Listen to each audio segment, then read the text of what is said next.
make you killers. Video games make you stupid. Video games are just for kids. You probably heard this before, right? How bad video games can be. Well, what if they're not just that? What if there's something more? An art form. No, not just a art form, but the ultimate art form.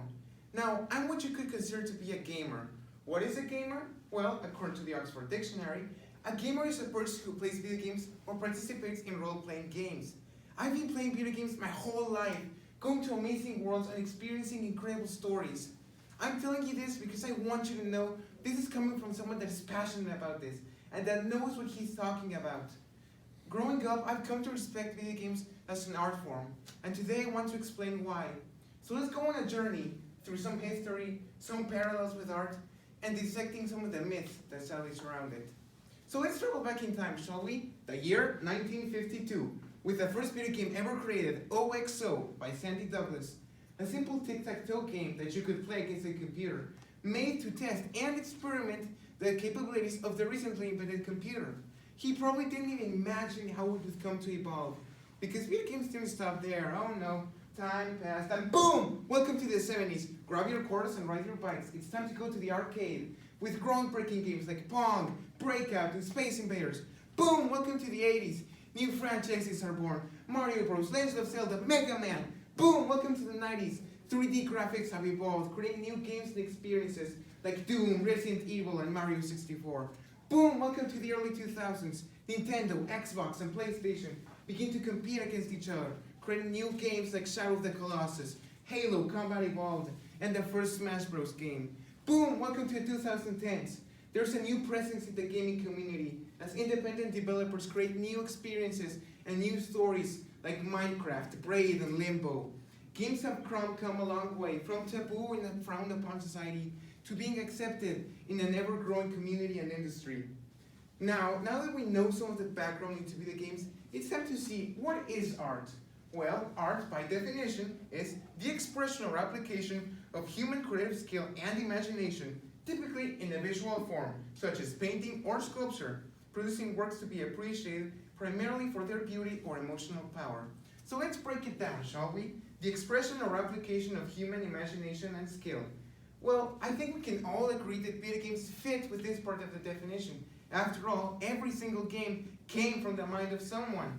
Now, typically in a visual form such as painting or sculpture, I think we can also agree with this, since every game is a visual media. It's in the word video games. Now, producing works to be appreciated primarily for their beauty or emotional power. Here's where things get tricky. Can they make you feel? Can they be as powerful as a movie? As beautiful as a melody? The answer is yes. Yes, it can. Games, wow, well, every art has something different. Movies show stories through moving pictures. Music shows beautiful melodies through sound. So what do video games bring to the table? Well, something that the rest doesn't have. Interaction and choice. By giving the player the ability to interact with the world around it, to shape the story almost as if it was your own. Even when games don't let you change the story, it can still be just as emotional and just as powerful. Take for example The Last of Us. In this game you control a survivor named Joel in a world broken by a zombie outbreak. Here you meet a girl named Ellie that's immune to this infection. Your mission, should you choose to accept it, is to get her to a group known as the Fireflies in hopes of being able to cure this infection. It's a beautiful game where you will meet amazing and unforgettable characters as you go on a heartbreaking journey about loss, compassion, and love. It's games like these that make you feel, because you don't only see what happens to the characters, but you experience it with them. Every loss, every struggle, you're right there with them. That's what makes them so engaging, and that's why so many people around the world love them. Because you feel a part of it, you become a part of it, and it's beautiful. But sadly, not everyone sees games this way, since there have been a lot of myths around the games. For example, you've probably heard that video games are gonna rot your brain. Well, what if it's not necessarily true? A 2010 US Department of Defense study found that video game players perform 10 to 20% higher in terms of perceptual and cognitive ability than normal people that are non-game players. Does that mean that you should play games 24/7?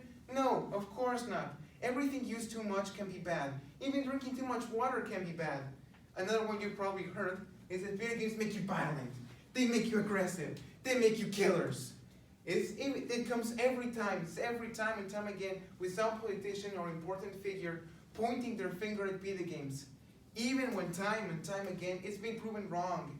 A 2012 U.S. National Department of Medicine showed that exposure to video game violence was not related to negative outcomes. Depression, antisocial personality traits, exposure to family violence, and peer influences were the best predictors of aggression-related outcomes.